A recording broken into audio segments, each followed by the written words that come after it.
క్రీస్తు ప్రభు వారిని మీకు పరిచయం చేయాలని ఈ ప్రాంతానికి వచ్చాము.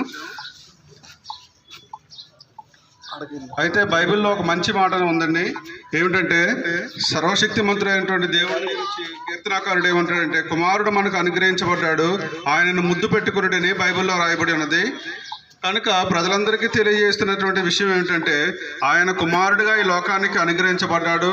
కుమారుడు అంటే పున్నామి నరకం నుండి మనల్ని తప్పించేటువంటి వాడు, మనల్ని విడిపించేటువంటి వాడని, అలాగనే స్వర్గానికి తీసుకువెళ్తారనేటువంటి నిరీక్షణ మన ప్రజలందరూ కూడా కలిగి ఉన్నారు. అందుకనే మా ఈ లోకంలో ఉన్నటువంటి ప్రజలు అంటారు, ఎవరికైతే కుమారులు పుట్టారో వాళ్ళు స్వర్గస్థులు అవుతారని, వారు స్వర్గానికి వెళ్తారని, కుమారులు కలిగినటువంటి తల్లిదండ్రులు ధన్యులని ప్రకటిస్తూ ఉంటారు. అయితే అసలు విషయం ఏంటంటే, ఈ లోకంలో ఉన్నటువంటి పిల్లలైనటువంటి వాళ్ళు కొన్ని సందర్భాల్లో మాట విన్నటువంటి వారు గాను, తల్లిదండ్రులకే కీడు చేసేటువంటి వాళ్ళు గాను, అనేక రకాలైనటువంటి సమస్యలతో అనేక రకమైనటువంటి వ్యసనాలకు లోనయ్యి వారిగా మనం చూస్తున్నాం. అయితే కుమారుడు అంటే దేవుని యొక్క కుమారుడు. దేవుడే ఏం చేశారంటే తన ఏకైక కుమారుని ఈ లోకానికి బలి అర్పణగా, ఒక కుమారునిగా, ఒక శిశువుగా ఈ లోకానికి పంపించాడండి. ఈ క్రిస్మస్ శుభ సందర్భాల్లో మనం చేసుకుంటున్నాం. మన యేసుక్రీస్తు ప్రభువారి యొక్క జననాన్ని మనం జ్ఞాపకం చేసుకుంటూ ఉంటాం. అదేవిధంగా ఈ కుమారుడైనటువంటి యేసుక్రీస్తుని మనకు అనుగ్రహించాడు. యాలయనగా మనకు కుమారుడు అనుగ్రహించబడను. ఆయన భుజముల మీద రాజ్యభారం ఉన్నది.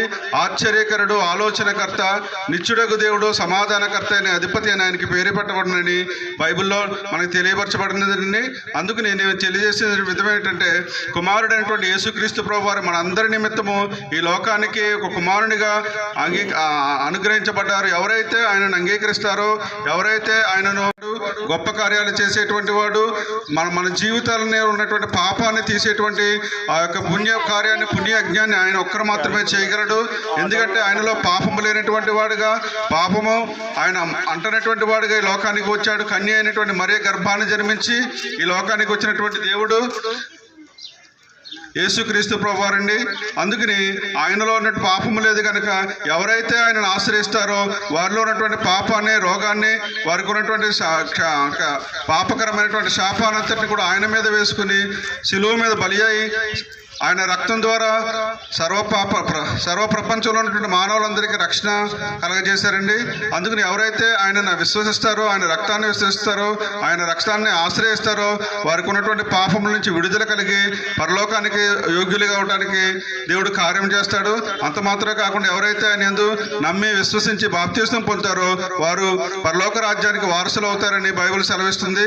ఇక్కడ తెలియపరిచేటువంటి విధం ఏంటంటే, విన్నటువంటి వారందరూ కూడా గ్రహించి సత్యాన్ని అనుసరించి జీవాన్ని తెలుసుకుని ఆయన కుమారుడైనటువంటి యేసుక్రీస్తు ప్రభువారు ఆయన ఎందుకు వచ్చారు, అది ఎందుకు ఎలా జరిగింది, ఆయన చేసినటువంటి కార్యములు ఏమిటి అని గ్రహించి మీ పాపములను ఒప్పుకొని ఆయన ఎదుట ఒప్పుకుంటే ఆయన మనకు పరలోకాన్ని అనుగ్రహించేవాడు, జీవాన్ని అనుగ్రహించేవాడు.